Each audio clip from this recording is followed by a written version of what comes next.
اچھا مروت صاحب یہ بتائیے کہ کیا یہ بات درست ہے کہ پرویز خٹک صاحب نے آپ کو یہ پیغام پہنچایا، آپ سے ریکویسٹ کیا ہے کہ آپ خان صاحب تک ان کی بات پہنچائیں کہ وہ پارٹی میں دوبارہ شامل ہونا چاہتے ہیں؟ جی ہاں، یہ پرویز خٹک صاحب کا یہ پیغام میرے پاس انڈائریکٹلی اور پھر ڈائریکٹلی پھر اس پہ ہماری کئی دفعہ بات بھی ہوئی، تو یہ دیا تھا انہوں نے، اور وہ پارٹی میں واپس آنا چاہتے ہیں۔ تو آپ کی کیا رائے ہے؟ خان صاحب سے آپ کی بات ہوئی اس پر؟ نہیں، میں ابھی کی بات نہیں کر رہا ہوں،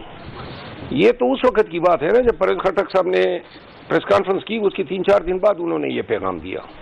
کہ میں 15-20 دنوں تک واپس اپنے لیے جگہ بنا لوں گا۔ تو خان صاحب نے اس وقت پھر صحیح ریسپروکیٹ نہیں کیا تھا، ان کی خواہش نہیں تھی کہ یہ اس طرح دوبارہ آ جائے۔ اور اب بھی آپ یہ سمجھتے ہیں کہ پرویز خٹک صاحب کی پارٹی میں کوئی جگہ نہیں ہے؟ پرویز خٹک صاحب کو اگر کوئی شخص لے بھی لائے نا پی ٹی آئی میں، تو وہ اب اس کی جگہ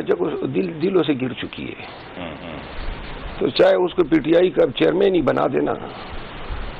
پرویز خٹک جو ہیں وہ اب کسی پاری نہ ہے، پی ٹی آئی میں وہ اب کسی کو قابل قبول نہیں ہے۔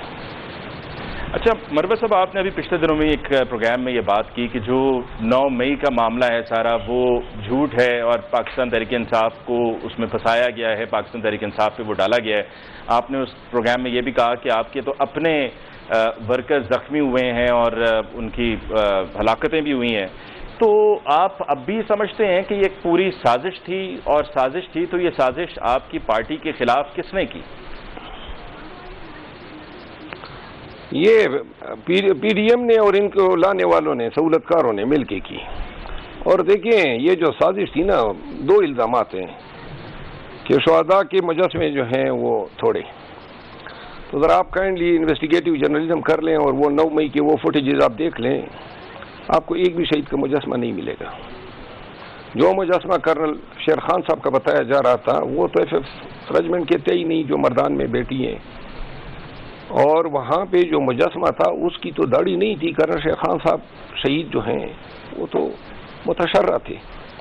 تو لہذا یہ جھوٹ پر مبنی الزامات ہیں، صرف نفرت کو بڑھاوا دینے کے لیے، ہمیں غلط طور پہ پورٹرے کرنے کے لیے۔ 9 مئی کیا ہے، اب تو یک کے بعد دیگر بہت سارے لیڈر مان گئے، اور آنے والے وقت میں اور انکشافات ہوں گے، اور ایک دن آئے گا ضرور، ایک دن آئے گا ضرور جب پاکستان تحریک انصاف انڈیکیٹ ہوگی اور یہ ثابت ہوگا کہ 9 مئی ہمارے لیے پلان کیا گیا تھا، ہمیں ٹریپ کیا گیا، ہمیں ہمارا شیرازہ بھی کیرنے کے لیے، اور اس میں نقصان بھی ہم نے اٹھایا ہے، جانی نقصان بھی، مالی نقصان بھی، ایک دائمی کوفت، ایک ابھی تک جاری ایک ظلم و جبر ہے، اور فائدہ کس کو ہوا ہے؟ 9 مئی کو مائنس کر لیں 2023 سے، تو آپ بتائیں نا کون سی چیز ایسی تھی جو پاکستان تحریک انصاف سے بلا بھی لے سکتی تھی، اس کی یہ حالت کر سکتی تھی؟ جواز گڑھا گیا۔